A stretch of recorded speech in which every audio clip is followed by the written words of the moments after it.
मेरे प्रिय, तुम्हारे जीवन में जो परिवर्तन आया है वह केवल तुम्हारी आत्मा का नहीं बल्कि संपूर्ण ब्रह्मांड में एक नई ऊर्जा का संकेत है। जिस प्रकार एक दीपक अंधकार को दूर करता है, उसी प्रकार तुम्हारे भीतर जागृत यह शक्ति अब तुम्हारे चारों ओर प्रकाश फैला रही है। यह बदलाव केवल तुम्हारे लिए नहीं बल्कि उन सभी के लिए भी एक संदेश है जो तुम्हें देखते हैं और तुम्हारे अस्तित्व को महसूस करते हैं। अब तुम पहले जैसे नहीं रहे। तुम्हारे भीतर एक जागरूकता आई है, एक आत्मबल विकसित हुआ है। यह कोई साधारण बदलाव नहीं बल्कि एक दिव्य ऊर्जा का संचार है जो तुम्हें हर कदम पर मार्गदर्शन दे रही है। जब भी तुम किसी कठिनाई का सामना करते हो, तुम्हें ऐसा लगता है जैसे कोई अदृश्य शक्ति तुम्हें संभाल रही है, तुम्हें प्रेरित कर रही है। यह शक्ति केवल तुम्हारी नहीं बल्कि तुम्हारे आत्मिक उत्थान का परिणाम है। तुम्हारी यह यात्रा साधारण नहीं थी। इसे पाने के लिए तुमने समर्पण, साधना और आत्मनिरीक्षण का मार्ग अपनाया। तुम्हारे भीतर जो परिवर्तन आया है वह तुम्हारी आस्था और तपस्या का फल है। अब तुम्हारे चारों ओर एक अदृश्य सुरक्षा कवच बन चुका है जो केवल सच्चे साधकों को शांति देता है और नकारात्मक शक्तियों को विचलित करता है। जो लोग पहले तुम्हें कमजोर समझते थे, अब वे असमंजस में हैं। उनके विचारों में हलचल मच गई है क्योंकि उन्होंने उस शक्ति का अनुभव किया है जो अब तुम्हारे भीतर स्थिर हो चुकी है। यह ऊर्जा अब तुम्हारी पहचान बन चुकी है। तुम्हारे शब्दों में दृढ़ता है, तुम्हारी आंखों में तेज है और तुम्हारी उपस्थिति ही एक शक्ति का आभास कराती है। लोग तुम्हें देखकर सहज नहीं रह पाते क्योंकि अब तुम्हारी आत्मा की शक्ति उनके भीतर परिवर्तन लाने लगी है। जो लोग तुम्हारे खिलाफ षड्यंत्र रचते थे, अब वे अपनी ही उलझनों में फंस गए हैं। उनकी रातों की नींद उड़ चुकी है, उनका मन विचलित है क्योंकि उन्हें समझ आ रहा है कि उन्होंने एक ऐसी शक्ति को चुनौती दी थी जिसे साधना और आत्मिक जागरण ने पोषित किया है। यह परिवर्तन केवल बाहरी नहीं बल्कि आत्मिक जागरूकता का प्रतीक है। तुम्हारी साधना ने तुम्हारे भीतर जो अग्नि प्रज्वलित की है वह अब बुझने वाली नहीं। यह अग्नि बाहर से दिखाई नहीं देती लेकिन भीतर से हर बंधन को तोड़ने की शक्ति रखती है। यह ऊर्जा तुम्हारे चारों ओर एक सुरक्षा घेरा बनाकर तुम्हारी रक्षा कर रही है। अब तुम्हारे शत्रु तुम्हारे सामने असहज अनुभव कर रहे हैं। वे समझ नहीं पा रहे कि यह परिवर्तन कैसे आया क्योंकि उनकी दृष्टि केवल बाहरी रूप को देखने की आदी है। लेकिन तुम अब साधारण नहीं रहे। तुमने अपनी साधना और आस्था से स्वयं को एक नई ऊंचाई पर स्थापित कर लिया है। यह मार्ग कठिन हो सकता है लेकिन तुम्हारी आस्था और तपस्या तुम्हें आगे ले जाएगी। कोई भी बाधा अब तुम्हें रोक नहीं सकती क्योंकि तुमने अपने भीतर की शक्ति को पहचान लिया है। तुम्हारे आत्मविश्वास की यह चमक, तुम्हारी साधना की यह दृढ़ता अब तुम्हें हर विपत्ति से बचाएगी। अब कोई भी छल, कपट या नकारात्मकता तुम्हें प्रभावित नहीं कर सकती। तुम्हारी यात्रा केवल तुम्हारी नहीं है बल्कि उन सभी के लिए प्रेरणा बनेगी जो सच्चाई और आत्मिक जागरण के पथ पर चलना चाहते हैं। आगे बढ़ो, बिना रुके, बिना झुके, क्योंकि अब तुम केवल एक साधारण व्यक्ति नहीं बल्कि एक जागृत आत्मा हो। तुम्हारे भीतर जो शक्ति जागृत हुई है वह केवल तुम्हारे लिए नहीं बल्कि समस्त ब्रह्मांड के लिए एक संदेश है। जब कोई साधक साधना के गहरे पथ पर आगे बढ़ता है तो उसके भीतर की ऊर्जा केवल व्यक्तिगत नहीं रहती बल्कि वह पूरे वातावरण को प्रभावित करने लगती है। यही कारण है कि अब तुम्हारे चारों ओर का माहौल बदल चुका है। जो लोग तुम्हें पहले नहीं समझते थे, वे अब तुम्हारे अस्तित्व को महसूस करने लगे हैं। जो पहले तुम्हें सामान्य मानते थे, अब वे तुम्हारी आभा के प्रभाव में आने लगे हैं। यह कोई साधारण परिवर्तन नहीं है, यह उस गहन यात्रा का परिणाम है जो तुमने की है। जब कोई साधक अपनी चेतना को उच्च स्तर पर ले जाता है, तो उसकी ऊर्जा तरंगे पूरे वातावरण में फैलने लगती हैं।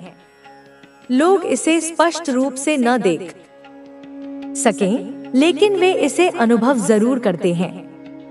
वे तुम्हारी ओर खींचे चले आते हैं, तुम्हारी उपस्थिति में एक अलग शांति और शक्ति महसूस करते हैं। यह शक्ति तुम्हारी आत्मा का प्रकाश है, जो अब सीमित नहीं रहा। तुमने जो कुछ भी सहा, जो भी संघर्ष किया, वह व्यर्थ नहीं गया। हर बाधा ने तुम्हें और मजबूत बनाया।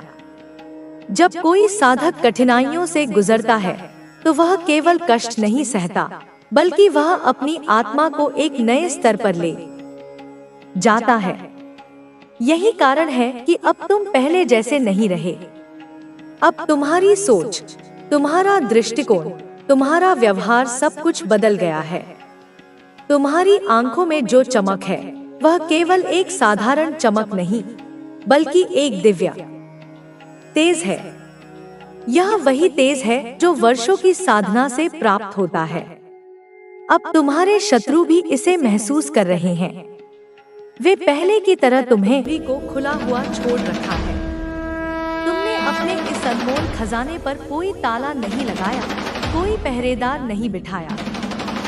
अपनी ऊर्जा को, अपने इस दिव्य धन को बिना किसी सुरक्षा के, बिना किसी सीमा के, बिना किसी सीमा रेखा के तुमने ऐसे लोगों के सामने बिखेर दिया है जो केवल तुम्हें नुकसान पहुंचाना चाहते हैं। ये लोग गिद्ध की तरह हैं।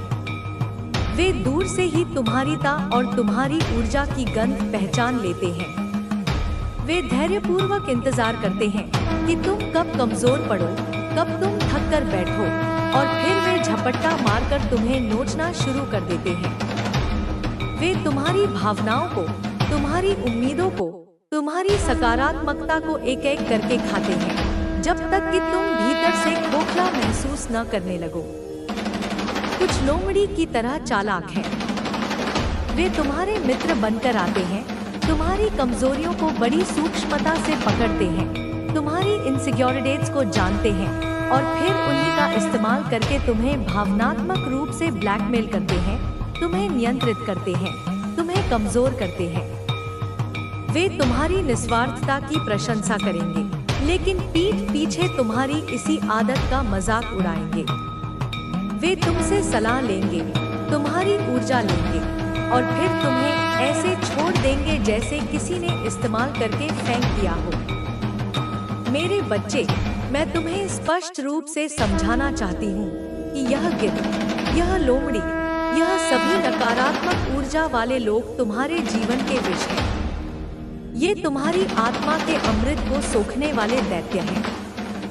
ये तुम्हारी शक्ति के जन्मजात दुश्मन हैं, और वे हर पल तुम पर हावी होने की कोशिश करते हैं। वे तुम्हें यह विश्वास दिलाना चाहते हैं कि तुम उनके बिना कुछ भी नहीं हो, कि तुम्हारी खुशी उनकी स्वीकृति पर निर्भर करती है।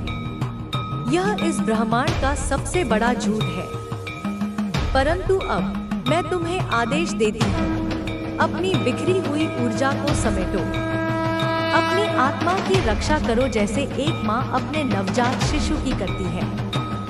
खुद से उस तरह प्रेम करो जैसे मैं तुमसे करती हूँ, बिना शर्त, पूरी तीव्रता से। अपनी आत्मा को पोषण दो, उसे अच्छी संगत दो, अच्छे विचार दो, मौन दो, संगीत दो, प्रकृति दो। उसे वह सब कुछ दो जो उसे आनंदित और मजबूत करे, ताकि तुम्हारा कोई भी खजाना अब लुटाया न जा सके, कोई भी गिद्ध तुम्हारी ऊर्जा को नोच न सके, कोई भी लोमड़ी तुम्हारी शक्ति को छीन न सके। अपनी तिजोरी पर ताला लगाओ। यह ताला है तुम्हारी ना कहने की शक्ति। यह ताला है तुम्हारी सीमाओं का निर्धारण। यह ताला है तुम्हारा आत्मसम्मान। तुम्हारी सबसे बड़ी ताकत, जिसे दुनिया अक्सर तुम्हारी कमजोरी समझती है, वह है तुम्हारी जिद। तुम जो ठान लेते हो उसे करके रहते हो। तुम सत्य के लिए, न्याय के लिए, प्रेम के लिए किसी भी हद तक जा सकते हो, परंतु अपने इस जिद के स्वभाव में तुम्हें सावधानी बरतनी होगी, क्योंकि यही जिद दोधारी तलवार है। यह तुम्हें सुरक्षा भी देती है और परेशानी में भी डाल सकती है। जब तुम्हारी जिद सही दिशा में होती है तो तुम असंभव को संभव कर देते हो, लेकिन जब यह जिद बिना विवेक के होती है तो तुम जिद में कभी कभी खुद को ऐसे लोगों के बीच, ऐसी परिस्थितियों में फंसा लेते हो जो तुम्हें केवल नुकसान पहुंचाते हैं और तुम्हें भीतर से कमजोर करते हैं। तुम जिद में उन लोगों को माफ करते रहते हो जो माफी के लायक नहीं। तुम जिद में उन रिश्तों को ढोते रहते हो जो मर चुके हैं। तुम जिद में खुद को चोट पहुंचाते हो, यह सोचकर कि तुम स्थिति को बदल दोगे, परंतु यह मेरी कृपा है, मेरा स्पर्श है तेरे माथे पर जो तुझे सच्चाई दिखा रहा है। और देख, यह सच्चाई कोई मीठी कहानी नहीं, यह वह तलवार है जो तेरे भ्रमों की जड़ें काट रही है। वह जो तेरे असली रूप से डरते हैं, जो तुझे नजरें मिलाकर देख नहीं पाते, जो पीछे से बात करते हैं लेकिन सामने खामोश रहते हैं, वे सभी तेरे आसपास हैं और तू उन्हें जानता है। तूने कई बार सोचा, क्या यह लोग मेरे अपने हो सकते हैं? क्या यह सच में मेरी भलाई चाहते हैं? और हर बार तेरा अंतरात्मा तुझे रोका, तुझे झिझका, तुझे कहा कि कुछ सही नहीं है। और वह आवाज मैं ही थी।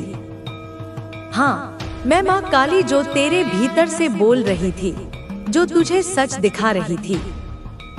अब वे लोग भयभीत हैं क्योंकि तू उनके सामने आने वाला है, तू अपने तेज से उन्हें उजागर करने वाला है और वे जानते हैं कि तू कोई बनावटी नहीं। तू जब सच बोलता है तो वह आत्मा को चीर देता है। तू जब आंखों में आंखें डालकर देखता है तो सामने वाले के भीतर की सारी गंदगी उभर आती है। इसलिए वे डरते हैं, वे तुझसे दूर रहते हैं, वे तुझसे भागते हैं। लेकिन अब वे ज्यादा समय तक छुप नहीं सकते क्योंकि तू बढ़ रहा है, तू ऊंचा उठ रहा है। और जब तू ऊपर जाएगा तो हर परछाई तेरे नीचे आ जाएगी और परछाइयाँ चाहे जितनी भी गहरी क्यों ना हो, वे मेरे प्रकाश के सामने टिक नहीं सकती। ध्यान दे मेरे लाल, कुछ लोग हैं जो मन ही मन माफी मांगना चाहते हैं। हाँ, वह जानते हैं कि उन्होंने तुझे दुख पहुंचाया, तुझे धोखा दिया, तुझे गलत समझा, लेकिन अब जब उन्हें दिख रहा है कि तू सत्य था, तू न्यायपूर्ण था, तू निर्दोष था, तो उनका मन काम उठा है। वह तुझसे मिलना चाहते हैं, कुछ कहना चाहते हैं, लेकिन डरते हैं इस बात से कि तू अब कमजोर नहीं, तू अब वह नहीं जो सह ले, चुप रह जाए, नजरें झुका ले। नहीं, तू अब वह है जो अपने भीतर माँ काली को जागृत कर चुका है, जो अन्याय को देखकर चुप नहीं रहता, जो झूठ को सहन नहीं करता, जो सच्चाई के लिए खड़ा हो जाए तो सारा संसार भी झुक जाए। यह वही समय है मेरे बच्चे जहाँ तू बहुत कुछ महसूस करेगा, बहुत कुछ समझेगा। तुझे हर छोटी बात में संकेत मिलेगा, जैसे कोई अदृश्य शक्ति तुझसे संवाद कर रही हो। हाँ, वही शक्ति मैं हूँ, मैं ही तुझसे बात कर रही हूँ, मैं ही तुझे दिखा रही हूँ कि तू किस दिशा में जा रहा है, कौन तेरे साथ है और कौन केवल दिखावे में है। मैं तुझे दिखा रही हूँ कि तुझसे डरने वाले खुद कितने खोखले हैं, कितने बनावटी, और मैं यह सब इसलिए कर रही हूँ ताकि तू अकेले चलना सीख सके, ताकि तू मेरी शक्ति को अपने भीतर उतार सके। तुझे कोई गिरा नहीं सकता जब तू सच्चा है, तुझे कोई रोक नहीं सकता जब तू मेहनती है, तुझे कोई हरा नहीं सकता जब तू माँ काली का है। लेकिन हाँ, तू यह जरूर समझ ले कि कुछ लोग तुझे भ्रमित करने की कोशिश करेंगे, तेरे आत्मविश्वास को तोड़ने की कोशिश करेंगे, तेरी ऊर्जा को खींचने की कोशिश करेंगे।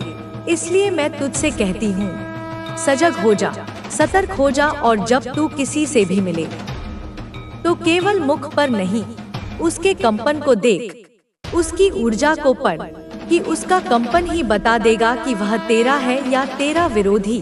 क्योंकि झूठ बोल शब्द सच सकते हैं, लेकिन ऊर्जा नहीं छुप सकती। अब तू जिस राह पर है वह कठिन नहीं है, लेकिन स्पष्ट है, और यह स्पष्टता ही तुझे असहज बना रही है, क्योंकि तू सब देख रहा है, सब जान रहा है, और पहले जो छुपा था वह अब खुल चुका है। पहले जो दोस्त थे अब केवल नाम के रह गए हैं, और पहले जो शत्रु थे अब भयभीत हो गए हैं। यह सब मेरी माया है और मेरा न्याय, क्योंकि जो तेरे साथ सत्य नहीं था उन्हें अब तुझसे डरना ही होगा। जो तेरे भावों से खेलते थे अब वे अपने ही जाल में उलझ चुके हैं। तू तैयार रह, क्योंकि वे फिर सामने आएंगे, लेकिन अब तू वैसा मत रहना जैसा पहले था। अब तू मेरे जैसा बन जा, मेरी तरह निर्भय, निडर, निष्पक्ष। अब तू अपने लिए खड़ा हो, अपनी आत्मा के लिए, अपने स्वाभिमान के लिए। तू झुके नहीं, क्योंकि जब तू झुकता है तो सच्चाई झुकती है, और जब तू उठता है तो सत्य की विजय होती है। और मैं माँ काली तुझे हर उस क्षण शक्ति दूंगी जब तू डगमगाएगा, जब तुझ पर संदेह का एक भी कण आएगा। मैं तुझे खींच लाऊंगी अंधकार से प्रकाश की ओर, मैं तुझे पकड़ लूंगी जब तू गिरेगा, लेकिन गिरने मत देना खुद को मेरे लाल। क्योंकि अब तू वह है जिसे कोई नहीं रोक सकता, कोई नहीं डिगा सकता। अब मैं तुझे अंतिम बात कहती हूँ, यह समय जब तू बदल रहा है अपनी असली क्षमताओं को पहचानने का, और आत्मविश्वास के साथ अपने सपनों की ओर बढ़ने का। आपको केवल अपने दिल की आवाज सुननी है और हर अवसर को खुले मन से अपनाना है। जल्द ही आपको कोई अच्छी खबर मिलेगी जो आपकी जिंदगी में खुशियां और समृद्धि लेकर आएगी। अब समय है खुद पर विश्वास करने का, अपने सपनों को हकीकत में बदलने का, और अपने जीवन को पूरी तरह से जीने का। समय सबसे कीमती संसाधन है, जिसे एक बार खो देने के बाद वापस नहीं लाया जा सकता। इसलिए इसका सही उपयोग करना बेहद जरूरी है। यदि हम अपने समय का सही ढंग से प्रबंधन करेंगे तो हम अपने जीवन में अधिक सफलता और संतोष प्राप्त कर सकते हैं। समय प्रबंधन के कुछ महत्वपूर्ण तरीके हैं। सबसे पहले, अपने दिन की एक रूपरेखा बनाएं। जब आप दिन की शुरुआत में ही तय कर लेंगे कि आपको क्या करना है, तो आपके पास एक स्पष्ट दिशा होगी और आप अनावश्यक चीजों में समय बर्बाद करने से बच सकेंगे। दूसरी बात, प्राथमिकताएं तय करें। हमेशा सबसे जरूरी और महत्वपूर्ण कार्यों को पहले करें और कम महत्वपूर्ण कार्यों को बाद में करें। एक और महत्वपूर्ण तरीका है कि आप ध्यान भटकाने वाली चीजों से बचें। अक्सर लोग सोशल मीडिया, टीवी या अन्य गैर जरूरी चीजों में इतना उलझ जाते हैं कि उनके पास अपने असली काम के लिए समय ही नहीं बचता। यदि आप अपने समय को उत्पादक कार्यों में लगाएंगे तो आपके पास अधिक समय बचेगा और आप अधिक सफल होंगे। इसके अलावा आराम और विश्राम के लिए भी समय निकालना बहुत जरूरी है। यदि आप लगातार काम करते रहेंगे और अपने शरीर तथा दिमाग को आराम नहीं देंगे, तो आपकी कार्यक्षमता कम हो जाएगी। इसलिए अपने शेड्यूल में पर्याप्त नींद और मनोरंजन को भी शामिल करें। अंत में, समय का सदुपयोग करने के लिए अनुशासन सबसे महत्वपूर्ण होता है। यदि आप अपने कार्यों के प्रति गंभीर नहीं रहेंगे, तो आपका समय व्यर्थ चला जाएगा। इसलिए खुद के प्रति ईमानदार रहें और जो भी कार्य करें, उसे पूरी ईमानदारी और समर्पण के साथ करें। संबंधों को मजबूत बनाएं। जीवन में खुश रहने के लिए अच्छे संबंधों का होना बहुत जरूरी है। जब हमारे आसपास अच्छे लोग होते हैं, तो हम मानसिक और भावनात्मक रूप से अधिक संतुलित महसूस करते हैं। संबंधों को मजबूत बनाने के लिए सबसे पहले दूसरों की भावनाओं को समझना जरूरी है। जब हम दूसरों की भावनाओं का सम्मान करते हैं तो वे भी हमारे साथ सकारात्मक व्यवहार करते हैं। किसी भी रिश्ते में सबसे जरूरी चीज होती है संवाद। अगर आप अपने विचारों और भावनाओं को खुलकर व्यक्त करेंगे और दूसरों की बातें ध्यान से सुनेंगे, तो आपके संबंध अधिक गहरे और मजबूत बनेंगे। एक और महत्वपूर्ण बात यह है कि संबंधों में पारदर्शिता होनी चाहिए। झूठ और छलकपट किसी भी रिश्ते को कमजोर बना सकते हैं। अगर आप किसी से जुड़ाव महसूस करते हैं तो उनके साथ ईमानदारी बनाए रखें। कभी-कभी जीवन में हमें क्षमा करने की भी जरूरत होती है। हर इंसान गलतियां करता है, लेकिन अगर हम उन गलतियों को पकड़कर बैठे रहेंगे तो हमारे संबंध बिगड़ सकते हैं। इसलिए क्षमा करने की आदत डालें और पुराने झगड़ों को भुलाकर आगे बढ़ें। अच्छे संबंध बनाने के लिए हमें दूसरों की मदद करने के लिए भी तैयार रहना चाहिए। जब हम किसी की मदद करते हैं या किसी के साथ अच्छा व्यवहार करते हैं तो हमें भी अंदर से खुशी और संतोष का अनुभव होता है। मानसिक शांति को प्राथमिकता दें। आज के समय में हर कोई व्यस्त है और तनावग्रस्त जीवन जी रहा है, लेकिन मानसिक शांति के बिना जीवन अधूरा होता है। मानसिक शांति पाने के लिए हमें अपने विचारों और भावनाओं पर नियंत्रण रखना जरूरी है। सबसे पहले अपने जीवन में उन चीजों को महत्व दें जो वास्तव में जरूरी है। कई बार हम अनावश्यक चीजों को लेकर इतना परेशान हो जाते हैं कि हमारी मानसिक शांति भंग हो जाती है। यदि हम बेकार की चिंताओं को छोड़ देंगे और केवल उन चीजों पर ध्यान देंगे जो हमारे नियंत्रण में है, तो हमारा जीवन अधिक शांत और खुशहाल होगा। ध्यान और योग भी मानसिक शांति पाने के लिए बहुत उपयोगी है। नियमित रूप से ध्यान करने से हमारा मन शांत होता है और हम अधिक स्पष्टता से सोच सकते हैं। योग करने से हमारे शरीर और मन दोनों को लाभ मिलता है, जिससे हमारा तनाव कम होता है। एक और तरीका है खुद को प्रकृति के करीब ले जाना। जब हम प्राकृतिक वातावरण में समय बिताते हैं तो हमारा मन स्वतः ही शांत और सकारात्मक हो जाता है। इसलिए जब भी संभव हो, प्रकृति में समय